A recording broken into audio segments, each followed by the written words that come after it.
Assalamualaikum warahmatullahi wabarakatuh. Perkenalkan kami dari kelompok 1 kelas akuntansi malam 1, Sekolah Tinggi Ilmu Ekonomi Pembangunan Tanjung Pinang dengan dosen pengampu Bapak Novi Chandra Saputra SE MAK. Pada kesempatan kali ini kami akan memaparkan materi akuntansi biaya tentang penentuan kos variabel. Berikut adalah perkenalan diri dari anggota kelompok 1. Perkenalkan, nama saya Siti Nur Anissa dengan NIM 186222129. Perkenalkan, nama saya Ali Imran Nur dengan NIM 20622075. Perkenalkan, nama saya Abdul Aziz dengan NIM 206222073. Perkenalkan, nama saya Andinia Ferianti, NIM 206222076. Perkenalkan, nama saya Agil Rianto dengan NIM 206222074. Perkenalkan, nama saya Angga Prayoga dengan NIM 206222077. Perkenalkan, nama saya Ekaterina Aurela Faiza dengan NIM 2062281. Perkenalkan, nama saya Dea Ramadanti dengan NIM 206222079. Perkenalkan, saya Elmonina Febrianti dengan NIM 206222082. Perkenalkan, saya Dini dengan NIM 20622080. Baiklah, sebelum masuk kepada pembahasan, ada pula materi pembahasan, yaitu yang pertama, definisi harga pokok variabel. Kedua, manfaat informasi harga pokok variabel. Ketiga, konsep biaya periode. Keempat, kelemahan dan keunggulan metode variable costing. Kelima, penentuan harga pokok produksi variabel. Dan yang terakhir adalah perbandingan harga pokok variable costing dan full costing. Definisi harga pokok variabel. Kalkulasi biaya langsung direct costing atau disebut juga dengan kalkulasi biaya variabel atau kalkulasi margin kontribusi merupakan suatu metode dalam perhitungan harga pokok dengan memperhitungkan biaya-biaya produksi yang bersifat variabel saja. Harga pokok menurut kalkulasi biaya langsung, contohnya adalah bahan langsung sebesar 2 juta, tenaga kerja langsung sebesar 1.500.000, biaya overhead variabel sebesar 400.000, sehingga didapatkan harga pokok produk sebesar 3.900.000. Manfaat informasi harga pokok variabel yang pertama adalah perencanaan laba. Bagi manajemen, penentuan harga pokok variabel bermanfaat untuk perencanaan laba jangka pendek. Dengan dipisahkannya semua elemen biaya produksi ke dalam biaya variabel dan biaya tetap, serta perhitungan batas kontribusi, manajemen akan menyusun perencanaan laba melalui persamaan break-even atau hubungan antara biaya dengan volume laba. Manfaat informasi harga pokok variabel yang kedua adalah penentuan harga jual produk. Penentuan harga pokok variabel bermanfaat bagi manajemen dalam rangka penentuan harga jual dalam jangka pendek dengan menggunakan hubungan biaya, volume, laba. Manfaat informasi harga pokok variabel yang ketiga adalah pengambilan keputusan. Penentuan harga pokok variabel dapat bermanfaat bagi manajemen dalam menyajikan data relevan untuk pengambilan keputusan dalam jangka pendek. Beberapa jenis pengambilan keputusan yang menggunakan konsep penentuan harga pokok variabel dapat dibagi menjadi 4. Yang pertama, keputusan membeli atau membuat sendiri suatu bagian produk. Yang kedua, keputusan menjual atau memproses lebih lanjut produk tertentu. Yang ketiga, keputusan menambah jenis produk tertentu yang dihasilkan. Yang keempat, keputusan menghentikan produksi jenis produk tertentu. Manfaat informasi harga pokok variabel yang kedua adalah pengendalian biaya. Konsep variable costing dapat dipakai sebagai alat manajemen untuk pengendalian biaya. Hal ini disebabkan karena umumnya harga pokok variabel disusun atas dasar biaya yang ditentukan di muka atau predetermined cost. misalnya dalam bentuk anggaran atau budget atau standar. Pengendalian biaya melalui biaya yang dibayar di muka, pengendalian biaya melalui sistem pelaporan internal, memudahkan pengendalian biaya periode atau tetap, dan pengendalian biaya tetap yang memerlukan kas. Konsep biaya periode. Dengan konsep kalkulasi biaya variabel atau langsung, kita memperhitungkan biaya produk hanya terdiri dari biaya produksi yang berubah sejalan dengan perubahan volume saja. Dengan demikian, semua biaya pabrikasi lainnya diperlakukan sebagai biaya periode. Karena bahan langsung dan tenaga kerja langsung biasanya berupa biaya variabel pada lingkungan yang padat karya, maka kalkulasi biaya variabel memperlakukan biaya-biaya ini serta overhead pabrik variabel sebagai biaya produk. Biaya langsung dan tidak langsung bisa menjadi biaya produk atau biaya periode. Kalkulasi biaya variabel memperlakukan semua biaya overhead variabel sebagai biaya produk, sama halnya dengan biaya pabrikasi variabel lainnya. Sedangkan istilah-istilah kalkulasi biaya langsung mengisyaratkan bahwa hanya biaya-biaya yang dapat ditelusuri yang diperlakukan sebagai biaya variabel produk. Akan tetapi, keterkaitan langsung bukan merupakan hal yang perlu ditekankan di sini, karena baik biaya variabel maupun tetap dapat menjadi bagian dari biaya langsung. Misalnya pada departemen yang hanya menghasilkan satu produk, biaya produk langsung adalah biaya yang dapat ditelusuri ke departemen yang bersangkutan yang meliputi supervisi, penyusutan, dan biaya tetap lainnya, sebagaimana halnya dengan biaya variabel. Selanjutnya kita akan bahas tentang keunggulan metode variable costing. Keunggulan terbesar adalah bahwa manajemen dapat dengan mudah memahami data yang didasarkan pada kalkulasi biaya variabel. Akuntan ingin menyajikan informasi yang akurat, lengkap, dan tepat waktu. Tetapi semua aspek ini tidak akan berguna bila informasi tersebut tidak dapat dipahami.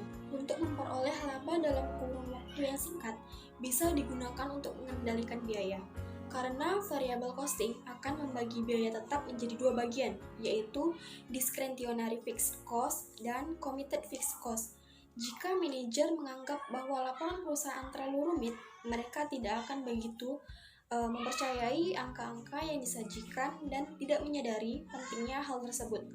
Nah, kalkulasi biaya variabel dapat mengatasi masalah ini.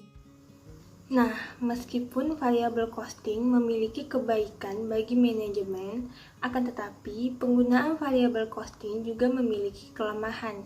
Yang pertama, kesulitan penggolongan biaya variabel dan biaya tetap secara tepat. Yang kedua, penentuan harga pokok variabel hanya memasukkan elemen biaya produksi variabel ke dalam HP produk. Meskipun kenyataannya, untuk memproduksi produk diperlukan mesin-mesin dan fasilitas pabrik lainnya yang menimbulkan elemen biaya tetap. Yang ketiga, bentuk laporan variable costing tidak diterima untuk pihak ekstern. Masuk lagi ke perbandingan harga pokok variable costing dan full costing. Perbedaannya yaitu dalam perlakuan terhadap biaya tetap, di mana dalam full costing biaya tetap diperlakukan sebagai biaya produk, sedangkan dalam variable costing diperlakukan sebagai biaya periode.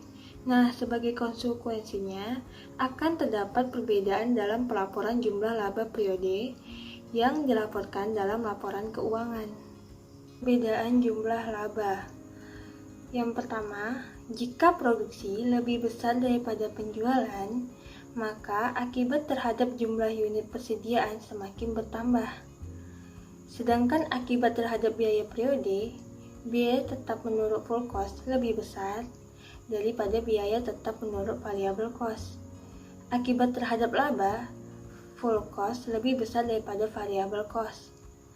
Nah, jika produksi lebih kecil daripada penjualan, maka akibat terhadap jumlah unit persediaan semakin berkurang. Biaya tetap menurut full cost lebih kecil daripada biaya tetap menurut variable cost.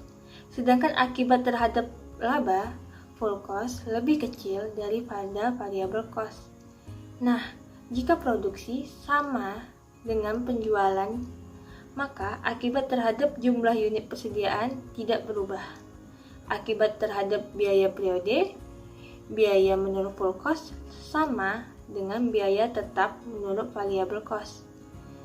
Akibat terhadap laba, full cost sama dengan variable cost. Penentuan harga pokok produksi variabel. Penentuan harga pokok menurut kalkulasi biaya langsung tidak memperhitungkan biaya overhead tetap sebagai harga pokok produk. Biaya overhead tetap diperhitungkan sebagai biaya periode yang akan dibebankan pada tahun berjalan. Kalkulasi biaya langsung tidak mengakui biaya overhead pabrik tetap sebagai harga pokok karena dianggap biaya overhead tetap tidak melekat pada harga pokok persediaan maupun harga pokok penjualan yang belum terjual pada periode tersebut. Kalkulasi biaya langsung tidak langsung membebankan biaya overhead pabrik kepada produk, tetapi akan menunda terlebih dahulu sampai produk tersebut terjual. Contoh soal dari perbandingan biaya. Nah, di sini diketahui bahwa data produksi keuangan Brawi MFG untuk bulan Januari 20XY yang pertama diketahui bahwa persediaan awal periode sebesar 0 atau nihil. Kemudian produksinya sebanyak 10.000 unit, penjualan 8.000 unit dengan harga Rp300 per unitnya. Kemudian untuk detail biaya tetap diketahui bahwa BOP tetapnya 250.000. Kemudian biaya administrasi dan umumnya itu diketahui 150.000 dan juga 180.000. Kemudian data biaya per unit produk jadi dalam tabel. Yang pertama biaya bahan baku. Variable cost-nya sebanyak 50, full cost-nya 50, biaya tenaga kerja, variable cost-nya 100, full cost-nya 100, BOP variable cost-nya 50, full cost-nya juga 50, kemudian BOP tetap diketahui full cost-nya 25, keterangan 250.000 dibagi 10.000 sehingga dapat hasilnya 25. Yang harus kita lakukan adalah mencari laporan rugi laba variabel costingnya. Nah, dalam pencatatannya itu yang pertama ada penjualan 8.000 unit dikali 300 sama dengan 2.400.000, kemudian dikurangi biaya variabel yang terdiri dari HPP variabel sebesar 1.600.000, kemudian biaya penjualan umum variabel sebesar 80.000. Nah, keduanya ini dijumlahkan sehingga dapatlah hasilnya 1.680.000. Kemudian biaya penjualan yang tadi dikurangi dengan biaya variabelnya sehingga didapatkan margin kontribusinya sebesar 720.000. Nah, kemudian dikurangi biaya tetap. Biaya tetap itu terdiri dari BOP tetap yang diketahui 250.000 dan juga biaya penjualan umum tetapnya 150.000. Kedua ini dijumlahkan dapatlah hasilnya 350.000. Kemudian margin kontribusi dikurangi dengan biaya tetap sehingga dapatlah laba bersih sebesar 370.000. Nah, selanjutnya untuk laporan rugi laba absorption costing, dalam pencatatannya juga yang pertama adalah penjualan yang diketahui 2.400.000, kemudian dikurangi HPP sebesar 1.800.000.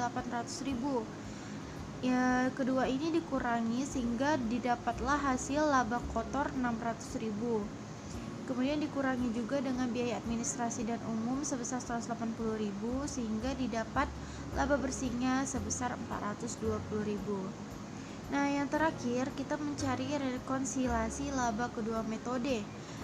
Nah, dalam pencatatannya itu yang pertama ada laba bersih variable costing yang sudah diketahui dari laporan rugi laba variable costing yaitu sebesar 370.000. Kemudian ada BOP tetap tertanam pada persediaan akhir.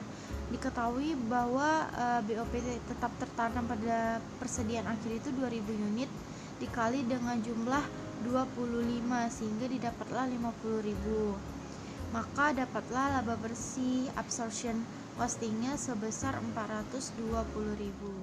Sekian pemaparan materi dari kami. Semoga dapat menambah pengetahuan dan berguna bagi kita semuanya. Terima kasih atas perhatiannya. Mohon maaf apabila terdapat kesalahan. Wassalamualaikum warahmatullahi wabarakatuh.